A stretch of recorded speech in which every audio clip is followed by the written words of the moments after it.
Hello, New Zealand, and welcome Dr. Matt Shelton. Now, Dr. Matt is from the NZDSOS, that's the New Zealand Doctors Speaking Out with Science. Now, this is a courageous group of individuals who've stood up for our freedoms and our rights and informed consent, and they're still being persecuted for speaking out. Now, the NZDSOS is supporting the Safe and Effective Roadshow, which begins in Dunedin on the 9th of November. Then a few days later, it's going to be in Queenstown. Then another few days later, it'll be in Nelson, and it'll be finishing on Friday, the 15th of November in Wellington. Now, a lot of people are really keen to go. We see social networks are really flaring up. A lot of people are buying tickets. Now, depending on when you watch this video, there might be still some early bird discounts, so you don't want to miss out on that. Now, welcome. Thank you very much for coming and speaking with me, Dr. Matt. I really appreciate you're a busy person. Just being simple, why would you invite someone to the Safe and Effective Roadshow? Well, I think the title says it all in terms of what people will be getting. It's very clear that there's been a very one-sided sort of propaganda campaign all the way through this. And it's equally clear that there's a very important other side in terms of the experience of many New Zealanders. And we think it's very important that people have the opportunity to hear that other side if they're not already aware of it.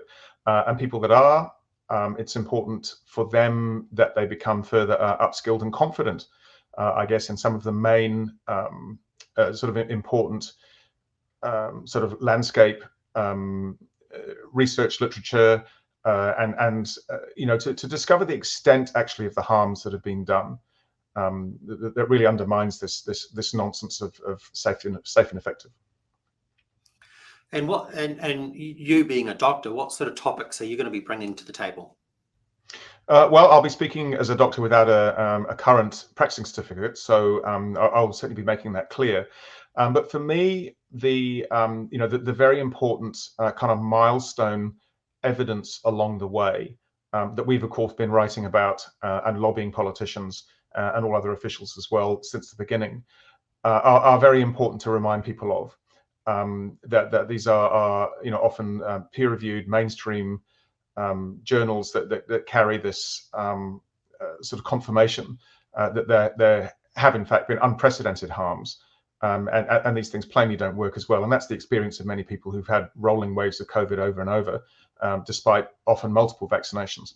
Well, I think so, but it becomes from a position of being deliberately deceived and misinformed, and the extent of harms from the vaccination campaign, and some of the other elements of the pandemic management far exceed what we've seen from this sort of mystery infection itself, which is largely accepted by everybody now, even in mainstream media, as having been a creation of this a sort of weaponized virus from this Wuhan biosecurity level 4 laboratory, and so there are many people that are even unaware of that. So we have a really important job to counterbalance a sort of very one-sided and propaganda is the only word for it. So we hope people will be refreshed and exposed to a breadth of sort of multi-level confirmation that there is a lot of questions to be answered, and that people really need to get involved and try and understand the implications for themselves. So that's our main hope for the sort of the takeaways for people. And the NZDSOS in themselves, you obviously have a lot of goals yourself, but what are some of the chief reasons of your existence in terms of perhaps wanting to acknowledge accountability, acceptance, apology, etc.? What's the goal of NZDSOS? Well, scientific truth, and to defend and uphold medical ethics, human rights, all of which have been shoved to the side and trashed effectively in the name of getting these jabs into as many arms as possible. We're also under considerable attack ourselves, and there are a number of us who've been, continue to be hauled over the coals and are facing, complete removal from the medical register. Some people may know that we've, challenged some of our suspensions and won, but the Medical Council have continued to come at us, and those sort of goings on and the extent of the attempts to shut down, any dissent, and what by any reckoning are really just reasonable questions, needs to be put out there, and people need to understand that there's a story behind that, because if they're afraid of our information, then there's a good reason, and what's actually going on behind the scenes. It seems unbelievable that medical doctors such as yourself have been persecuted for essentially trying to do no harm. And now that it has been proven categorically that those medical procedures were causing harms, that you're still being persecuted. How could you explain that to someone? Well, I think it's very straightforward. It just comes from what we know about human nature, and echo chambers, and the instinct to double down and plow on, rather than admit the truth. It was a gamble, and I don't think most people involved in rolling this whole thing out actually understood the uncertainties and the unknowns. It was sold to everybody as a slam dunk guarantee of relief from this sort of existential fear that we were all given. We were locked up, disempowered, had our faces covered, and forcibly jabbed. And there's no way around the impact of the mandates on many people. So I think there's a big story to tell, and the solutions will come from people understanding what's been done and deciding for themselves what needs to happen. But we can't certainly solve the health aspects while the people in charge are still pretending that there isn't a problem. And so would it be fair enough to say that, coming to a conference like this, where we're going to be hearing from a range of speakers, medical professionals like yourself, analysts, health advocates, but also, other types of speakers, including myself, but also people who have actually been injured and have been ignored. Do you think going to a conference like this, a big part of it is not only to validate actually what's been going on, but also to encourage community awareness? Because it's only really community and the numbers that we can influence a positive change when it comes to a government level. Would that be a fair enough comment? Yeah, I think so, William. Networking is vital, and we need to help people see that what they're experiencing in their own lives and in their immediate circle is actually being reproduced throughout New Zealand, if not, the world that's had this whole thing inflicted on it. And that gives people, it emboldens people, and there's a sort of an exponential courage that is conjured up, where people understand actually that they're not on their own. And I think, one of the most important things about hearing the stories of people who've been injured is not just what's happened to them, but how they've been treated, and how the system operates to try and make them invisible, and to sweep them under the carpet. And that's very telling in itself.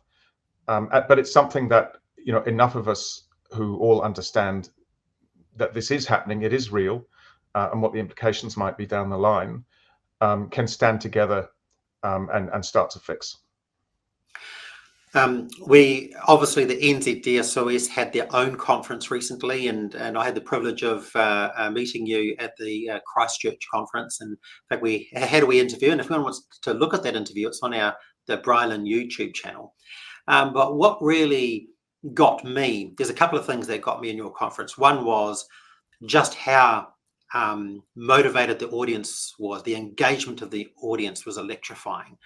That really got me. But also, I know lots of medical professionals who have been persecuted, and I felt like they were like, they're getting this validation of all these other professionals, and even internationally well-known medical professionals. There's this unity of validation. Do you see that yourself?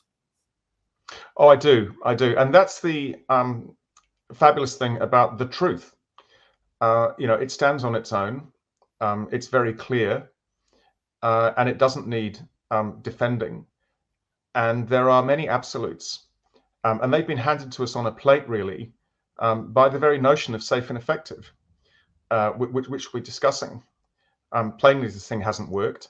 The evidence right from the beginning was clear that it wasn't 95% effective, for instance, and yet, you can torture statistics to produce that number, and this is what people were told. And it was impossible always to predict safety because it hadn't been tested and there were many unknowns. So for people like, for instance, the Medical Council to take a position right at the beginning that this was a zero risk medical product, you know, and I'm saying this as a public citizen, not even as a doctor, you know, quite preposterous, and opened the door to huge amounts of potential and actual harm that we've been witnessing all the way through. I think this conference is really good timing. Now, I remember, Dr. Matt, you were on, we threw the big medical symposium probably roughly 3 years ago. It was Counterspin that hosted it. It was the very first one, and you know, we had about 100,000 people logged in live listening to the symposium. And I had the privilege of being part of that, interviewing multiple doctors. But back then, people like you and I were really scoffed at. We were called conspiracy theorists, and and even get a little bit of that today, but it's actually becoming a lot less now, isn't it? Look, I think so. The evidence is just so overwhelming, and just everybody's getting sick. Well, you know, it's hard to deal with a government department or deal with a business where you know, it isn't clear that they're short of staff. You know, there are rolling waves of illness. The health system's been groaning at the seams and overloaded in summer as well as winter since all this started, certainly since the vaccine rollout, and it's not getting any better. We're losing health professionals. People are walking away from medicine. People are leaving the country. People are sick, and in some cases we know that people have died too, or are too ill to work. And this goes to the very top, actually. You know, people who've been responsible for much of the messaging themselves have been affected, and yet precious few are speaking out. But you know, the notion that you know, if you're called a conspiracy theorist or you're peddling disinformation, you know, you're obviously over some sort of target, I think is very true. And these are hollow words that we're all sick of. You know, and I think even the average person in the street probably doesn't lift an eye to say to you know, hearing somebody else labeled a conspiracy theorist, in the same way that they probably no longer you know, automatically default to a safe and effective posture, because I would doubt there's many people in New Zealand who don't know of at least somebody who's had a new health problem, to put it mildly, since they got their jabs. And I think what this conference is all about, Dr. Matt, it's not just about education, being informed, but it's also solution based. And I think it's a time for healing. It's time for voices to be heard. It's time for healing. I'm sure there'll be a lot of practical information, functional strategies to boost wellness, to perhaps reverse some particular medical conditions. And I'm really looking forward to being part of the 4 conferences. And you might be aware I'm the MC at Dunedin, so I'll get to see you again. Might even throw the camera in your face again, Dr. Matt. You speak very well on camera, which is great. So thank you very much for coming online. Just before I close off, is there any final words you have to say? Well, other than just, I really hope to see people there. We love meeting people face to face, and we hear so many important stories. You could think of it as intel, I suppose, but just the human connections, and it helps us confirm that we're not the crazy ones. That there is a big problem, that we are, you know, we are right about what we think, and we're going to plow ahead, and I think solutions will come. But as I said earlier, it's much harder if we're sort of shouting into the wind. And what has to happen first is that these things have to be acknowledged for what they are, which was, you know, a dangerous Russian roulette that has not gone well, and everybody needs to get on board with figuring out how to fix it. Very well said, and it's very commendable, Dr. Matt, with the stance that you've taken and the stance that NZDSOS have taken. Very commendable, and obviously, again, we see so much feedback about how grateful they are for organisations like yourself. So, by the way, just a little plug in for NZDSOS. If you've got money and you want to support something, you can go onto their website and support them through donations. Please share this video. Please share it with your friends. You might even know someone who has perhaps had a medical procedure, they're not too well. Maybe they would find some answers by coming to this conference. And remember, potentially the early bird discounts might still be on. And I love to see, and we look forward to seeing you. Thank you, Dr. Matt, and we'll see you soon. Thanks, William.